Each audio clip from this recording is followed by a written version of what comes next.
Rev up your engines!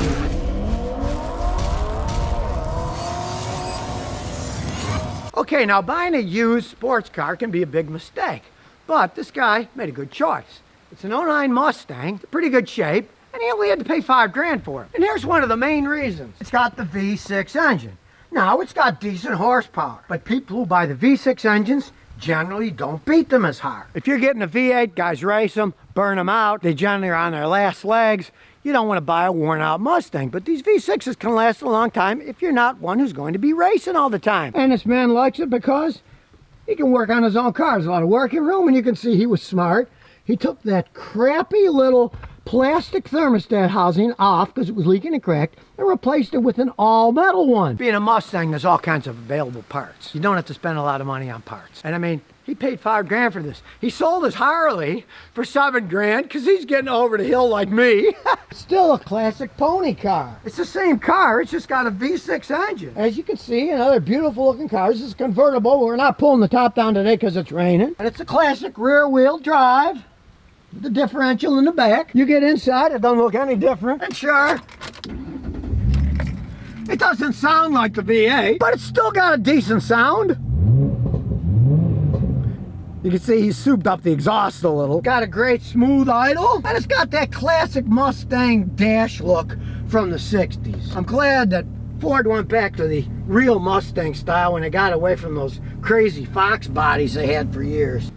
Comfortable bucket seats. Of course, the back's a little small. Mustangs always have. And the AC still works. The heat still works. And somebody stuck a Sony player in it. Smart idea, you know, modernize it a little. But since it's an '09, still got traction control. This baby was manufactured in Flat Rock, Michigan. Not in Mexico like the new Mustang Mach-E. And it's still no slouch. It's got 210 horsepower for a 3,000-pound car. Got plenty of get up and go. It's not a racing car. But, hey, a lot of people want a Mustang that's fun to drive around. And they're not worried about racing around. It looks exactly the same. And really, as I said before, it's a heck of a lot easier working on these things. Parts are readily available.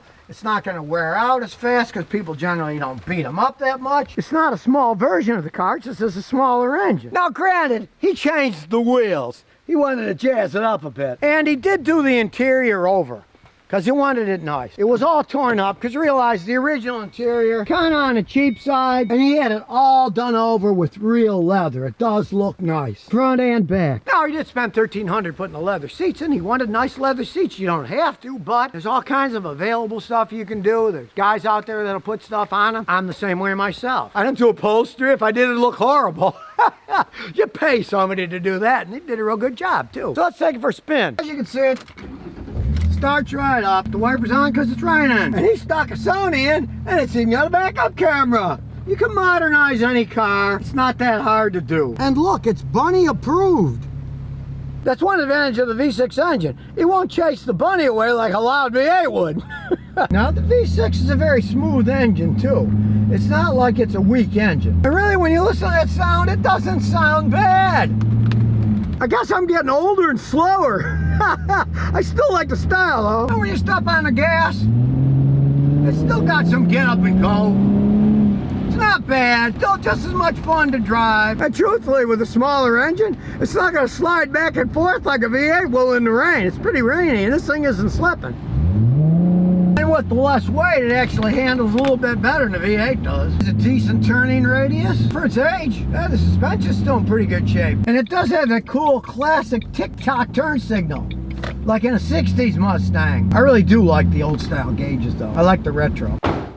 Now it's raining outside, but I had to bring it in. You gotta see it with the top down. That's what makes these cars. You get a hard top, okay, it's a Mustang hard. But the convertible, no, it's a completely different ball game. You got a nice sports car convertible with a reliable V6 engine that can go for years and years. You can see in here, they still built these things solid in Michigan. All right, now this guy did his research and he was smart. Because you know what this was originally? It was a California car, no rust. If you're looking at one of these used, really, you gotta check for rust. As you can see, look at this thing. Whistle clean underneath. The frame isn't rusted at all. Because let's face it, everybody knows Fords have a tendency to rust. This thing came from California. Hey, it's got no rust at all. Now he's in Massachusetts, just up the road. If he had bought one that spent its life in Massachusetts, there would be rust coming off of everything.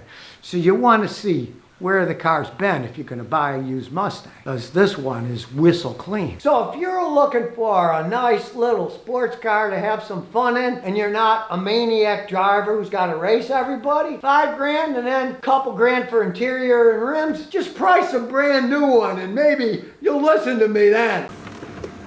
And here's some bonus questions and answers. Joshy Town says, I got looking at an 06 Pontiac Grand Prix GT, 94,000 miles, 3,800 engine, 3,500 clean car. Good deal? I'm not a Pontiac fan, but that's the legendary 3,800 V6 engine. Those engines can last forever. And it is a 2006. So, find a mechanic like me with a fancy scan tool. Pay him to check it out. It will show absolutely everything that's wrong with the car. You might find that, hey, the guy might find a bunch of nitpicky stuff that doesn't mean that much. Show all the data. Fill on your phone, show the guy selling it. Say, look, geez, this thing needs all this work. Maybe you're going to come down to $2,500. Who knows? If the guy says, hey, it's a good car, but pay less, show him all the things that are wrong, you never know. It could be a good car. You got to have a guy check it out. It's new enough that the scan tools will give all kinds of information. It's not like you're buying a 76. The scan tools are pretty much useless. That's the advantage of anything. 1995 up. Never buy a used car that's OBD2 unless you have a mechanic look at it, or if you got a good scan tool yourself, look at it yourself if you know how to read the data. Kyle Robertson said, Scotty, how bad are the 2014 Nissan CVT transmissions? Bad as your worst nightmare. I had a customer with one. The thing went out at 60,000 miles, and the problem was the guy put the mileage on slower, so it was out of warranty because the time frame of it. They're terrible. Don't buy one. If you have one, baby it. Change the fluid every 30,000 miles religiously using the Nissan OEM fluid, and then do a lot of praying because they're horrible transmissions. Those are Jatco transmissions, and they're amongst the worst ever made for longevity, and they cost a fortune to fix. Georgi Knockoff says, how can a common rail fuel injection system be protected from water? Well, it's pretty well made. Most of the cars like that, they'll have the cowling, the plastic cowling on top. As long as you're not trying to turn it into a submarine, all the connectors for the electronics, they're snapped on and sealed. And if you ever take one of those connectors off, you'll see on the inside, they have an actual rubber seal that goes around. And when you plug it in, that seals water out. Now, let's say you got an old vehicle, you take it apart and that rubber seal is gone or it's cracked and broken. You got to replace the seal, because if you don't, then water's going to intrude. But those seals are pretty good. They're on the top of the car, so it's not something that you really got to worry about. Unless, of course, you don't have a hood on your car. You know, it's an absolute junker. Make sure your car still has a hood. One of my grandson's friends, he had a Z car and it didn't have a hood for a while because he hit the garage door with it open one time and messed it, and he drove it around. But of course, in the rain, you're going to have all kinds of problems from the rain coming from the top on an old car. He didn't have the beauty plastic cover on anymore, so it would get wet. Normally, as long as those seals are good, you don't have to worry about anything. Sharon Flowers says, why can't I buy AT205 reseal at AutoZone? Well, they don't sell it. It's a small company in Chicago, Automatic Transmission Products. That's one of their specialty items. It works really well. But these gigantic corporations like AutoZone, Pep Boys, all those things, O'Reilly's, to get a company like that to sell your products, they generally want kickbacks. If you notice, you go in those stores, a lot of times right by the cash register or on the end caps of the aisles, they'll have treatments that the companies pay money for. My favorite hilarity is everybody says, oh, I love this cleaner, it's the best cleaner. And of course, they're talking about Seafoam, which is one of the worst cleaners in the world, because Seafoam was for outboard motor engines in the 50s that were two-stroke, where you mix the oil with the gas. That's normal. A lot of it seems to be basically kerosene. And people get fooled because they said, look, I put Seafoam in my gas tank, and now look, all the smoke's coming out. It's burning all the carbon out of the engine. Well, that's not true. What it is, it's just burning itself. Being kerosene, when you burn it, it smokes. Check on YouTube. There's a guy's got a video on that on Seafoam. He says he had a brand new Chrysler that had, 800 miles, so there's no carbon in the engine, right? It's a new car. And he put the Seafoam in the tank, and of course all the smoke started coming out. He said, that's not burning carbon, that's just the Seafoam burning itself because it's an oil. But they pay them to have theirs at the end cap or they're next to the register, and they sell a heck of a lot of the stuff. Doesn't mean that it's good, it's just a sales thing. Any small companies like ATP, they don't have an advertising budget, and they don't sell enough of it, millions and millions, that they can afford to pay extra for that. So it's just like when you go to the grocery store. Where's the Coca-Cola at the grocery store? It's always at eye level, right? Because they're paying for the eye high-level shelf in the grocery store. It's the same thing in the auto parts store, so you're never going to probably find it in an auto parts store. I've used that stuff for years. I know it's hard to get now. I always got mine direct from the company, and then if I ran out, I'd get some from Amazon, but like I said, you know, they ran out. Now you got to wait till they start making the stuff again. Sad but true, and it's the only sealer I've ever found that actually works.